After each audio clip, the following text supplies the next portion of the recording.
আল্লাহ এটা কি অবস্থা! কি রে মানহা, কি করস? আরে ক্ষুধা পাইছে প্রচুর, এখন আর কি করার, তার জন্য বসে বসে কার্টুনই দেখতেছি। তুমি তো আর কিছু বানাতে দাও না। কি বানাই দিব বল? একটা আইডিয়া করে কিছু বানিয়ে দাও। আমার না কেন জানি পিৎজা খেতে মন চাইতেছে অনেক। আচ্ছা, পিৎজা খাবি? হ্যাঁ, আচ্ছা। এখন তো অনেক রাত হয়ে গেছে, এখন তো রেস্টুরেন্টেও যাওয়া যাবে না। রাত হয় নাই যদিও। তুমি আমাকে বানিয়ে দাও। ঠিক আছে, তুই আমার হাতের খাবি সেটা এনে বল। ওকে। যে আমি কার্টুন দেখি, তুমি বানাও। যেহেতু আমার বোন বায়না ধরেছে, তো যেই কথা সেই কাজ, তার জন্য এখানে একটা বল নিয়ে নিয়েছি অ্যান্ড এখানে 1 কাপ আটা দিয়ে দিয়েছি। আর এটা হচ্ছে কুসুম গরম পানি, এর মধ্যে আমি 2 চা চামচ ইস্ট দিয়ে দিচ্ছি। আর ইস্টটাকে ভালো করে নেড়ে মিশিয়ে নিতে হবে পানির সাথে। এইখানে আমি আটার মধ্যে অল্প পরিমাণে তেল ইউজ করতেছি, কারণ তেলটা দিলে কিন্তু যে ডোটা এটা অনেক সফট হয়, যদিও ইস্টের কারণে অনেক সফট হয়, কিন্তু তেলটা দিয়ে যখন মাখাবেন আরও সফট হবে। আমি এখানে পুরাটা তেল দিয়ে আটাটাকে ভালো করে মেখে নিয়েছি। আর এই যে দেখেন আমার আটাটা এরকম কিন্তু হবে। আর এখানে আমি একটা ডিম ইউজ করতেছি, কারণ ডিমটা দিলে কিন্তু খুবই খেতে সফট হয়, তো তার জন্য ডিমটা ইউজ করবেন। আমি দেখেছি যে অন্য অন্য জায়গায় এরকম ডিম ইউজ করে না, বাট আমার ইউজ করে হচ্ছে আমি ভালো একটা রেজাল্ট পেয়েছি, তার জন্য ভাবলাম যে আপনাদের সাথেও শেয়ার করি। আর এখানে লবণ আর চিনি দিয়ে আবারও ভালো করে মেখে নিচ্ছি। আর আপনি পিৎজার ডো যত মাখবেন এতই কিন্তু সফট হবে। আর এইখানে হচ্ছে আমার যে ইস্টের পানিটা, এটাকে আমি কিছুক্ষণের জন্য রেস্টে রেখে দিয়েছিলাম। এখন অল্প অল্প করে ঢেলে ভালো করে মেখে নিতে হবে। আর ইস্টের পানিটা কিন্তু অল্প অল্প করে দিবেন, নয়তো কিন্তু বেশি হচ্ছে ডোটা নরম হয়ে যাবে। আর এই যে আমাদের ডোটা কিন্তু মাখানো হয়ে গিয়েছে, এখন আমি আরেকটু তেল দিয়ে ভালো করে আবারও মেখে নিব।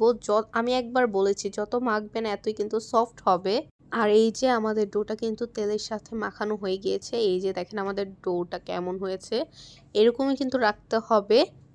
এখানে আমি আবারও একটু তেল নিয়ে উপরে কিন্তু মাখিয়ে দিচ্ছি, কারণ আমি একটা ফয়েল বা র্যাপিং পেপারের সাহায্যে এটাকে ঢেকে দিব। ডোটাকে 1 ঘন্টার জন্য রেস্টে রেখে দিলাম। আর এখানে আমি হচ্ছে হোমমেড মেয়োনিজ বানাবো, তার জন্য একটা আমি কাঁচা ডিম নিয়ে নিয়েছি। আর আমার এই মেয়োনিজটা কিন্তু অল্প তেলেই আমি বানাতে পারি। এখানে আমি 1 চামচ গুঁড়া দুধ দিয়েছি অ্যান্ড এখন দিয়ে দিব 2 চা চামচ চিনি। তারপর দিয়ে দিচ্ছি সামান্য পরিমাণে লবণ। এখন দিয়ে দিব টমেটো সস, যেটা স্কিপ হয়ে গেছে। তো এখন আমি তেলটা দিয়ে দিব। এই যে একবার আমি তেল দিব, আর কিন্তু তেল ইউজ করব না, জাস্ট ব্লেন্ড করে নিব।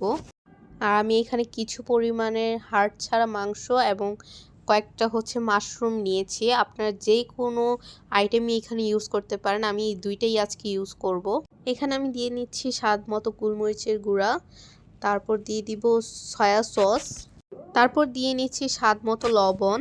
আপনারা আপনাদের স্বাদ মতো লবণটা ইউজ করবেন। তারপর দিয়ে দিচ্ছি সামান্য পরিমাণের হলুদ, ধনে গুঁড়া, জিরা গুঁড়া, টমেটো কেচাপ।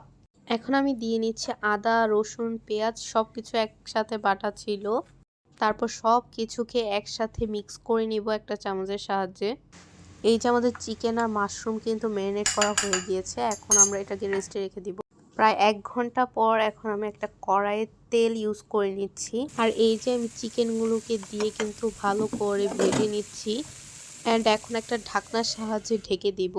আর এই যে আমাদের চিকেনগুলো কিন্তু একদম রেডি, এখন আমি এগুলোকে উঠিয়ে রেখে দিব। আর এই যে আমাদের ডো মাশাল্লাহ ফুলে গিয়েছে কিন্তু।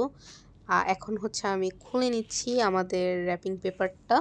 আমি উপর থেকে একটু আটা ছিটিয়ে নিচ্ছি যাতে হাতে না লেগে যায় ডোটা, কারণ একদম কিন্তু নরম হয়ে গিয়েছে। আর এই যে দেখেন একটা পারফেক্ট একটা ডো কিন্তু রেডি হয়ে গিয়েছে। এখন আমি ভালো করে কিছুক্ষণ মথে নিব। আর আমি যেভাবে দেখাচ্ছি এভাবে কিন্তু যদি করেন, অবশ্যই আপনাদের পিৎজা কিন্তু খেতে খুবই মজা হবে।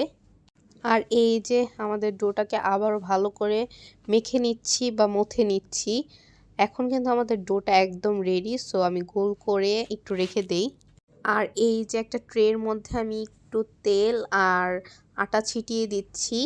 আর এখানে হচ্ছে আমি আমার যেটা রেস্টে রেখে দিয়েছিলাম ডোটা, এটাকে ভালো করে সব দিক দিয়ে ছড়িয়ে ছিটিয়ে দিচ্ছি। যেভাবে আমি ড্যাব ড্যাব করে ছড়িয়ে দিচ্ছি এইভাবেই কিন্তু ড্যাব ড্যাব করে ছড়িয়ে দিতে হবে। আর এই যে আমাদের একদম ডোটা কিন্তু একদম পারফেক্টভাবে বসিয়ে দিয়েছি। এখন একটা কাঁটা চামচের সাহায্যে একটু এভাবে করে নেব। একটু ফলো করেন আমি কিভাবে করি। আর এখন আমি দিয়ে দিব আমার যে বানিয়ে রাখা মেয়োনিজটা। এখন এইটার মধ্যে ভালো করে দিয়ে ভালো করে একদম সব সাইডে কিন্তু লাগিয়ে দিতে হবে। আর এই যে আমাদের মেয়োনিজটা কিন্তু একদম সব দিক দিয়ে লাগানো হয়ে গিয়েছে। এখন আমি আমার চিকেন অ্যান্ড মাশরুমগুলো যেগুলো ভেজে রেখেছিলাম এগুলো দিয়ে দিব। আর আমি এখানে হচ্ছে গাজর আর পেঁয়াজ কেটে রেখেছিলাম। এখন এগুলোর উপরে হচ্ছে গাজর আর পেঁয়াজগুলো দিয়ে দিব। অ্যান্ড লাস্ট আমি এখানে হচ্ছে আমার যে মজারেলা চিজটা এটা অ্যাড করে দিচ্ছি। এখন আমি হচ্ছে ওভেনটাকে প্রিহিট করার জন্য দিচ্ছি। ওভেনে যদি পিৎজা মেক করেন তাহলে অবশ্যই কিন্তু প্রিহিট করে নেবেন। আর এই যে আমাদের প্রিহিট হয়ে গিয়েছে, এখন জাস্ট আমি আমার পিৎজাটাকে দিয়ে দিব। আর পিৎজা দেওয়ার পর এখন জাস্ট আমি টাইমটা সেট করে দিচ্ছি। জাস্ট গাইজ দেখেন কতটা সুন্দরভাবে এটা যে মজারেলা চিজটা দিয়েছে এটা মেল্ট হচ্ছে। অ্যান্ড প্রায় ২৮ মিনিট পর আমাদের পিৎজা একদম রেডি। জাস্ট লুকটা দেখেন, এটা দেখতে কতটা ইয়াম্মি লাগতেছে, খেতে ভাবেন কতটা মজা হবে। এখন জাস্ট আমরা কাট করে নিচ্ছি। জাস্ট দেখেন পিৎজাটা মানে কতটা ইয়াম্মি লাগতেছে। যদিও হয়তো ক্যামেরায় আমি ফুল চিজি চিজি ভাবটা দেখাতে পারছি না, একটু জাস্ট দেখেন মজারেলা চিজটা কতটা ইয়াম্মি হয়েছে। অ্যান্ড বানটা কিন্তু খুবই সফট হয়েছে, জাস্ট দেখেন। আর আমার রিভিউ তো আপনারা শুনলেনই, খুবই মজা হয়েছে। এখন জাস্ট আমার বোন মানে মানহার রিভিউটা শুনেন। থ্যাংক ইউ আপু, অনেক মজা হয়েছে। আরেকদিন আমাকে অনেকগুলো বানিয়ে দিবে সব। মানহার রিভিউ তো শুনলেনই। আর মানহা কিন্তু ফাঁকে হচ্ছে ওর হাতটাও পুড়ে ফেলেছে। তো সবাই ভালো থাকবেন অ্যান্ড সুস্থ থাকবেন। আর এটা কিন্তু আমার চ্যানেলের ফার্স্ট ভিডিও, তো সবাই আমার চ্যানেলের পাশে থাকবেন। আল্লাহ হাফেজ।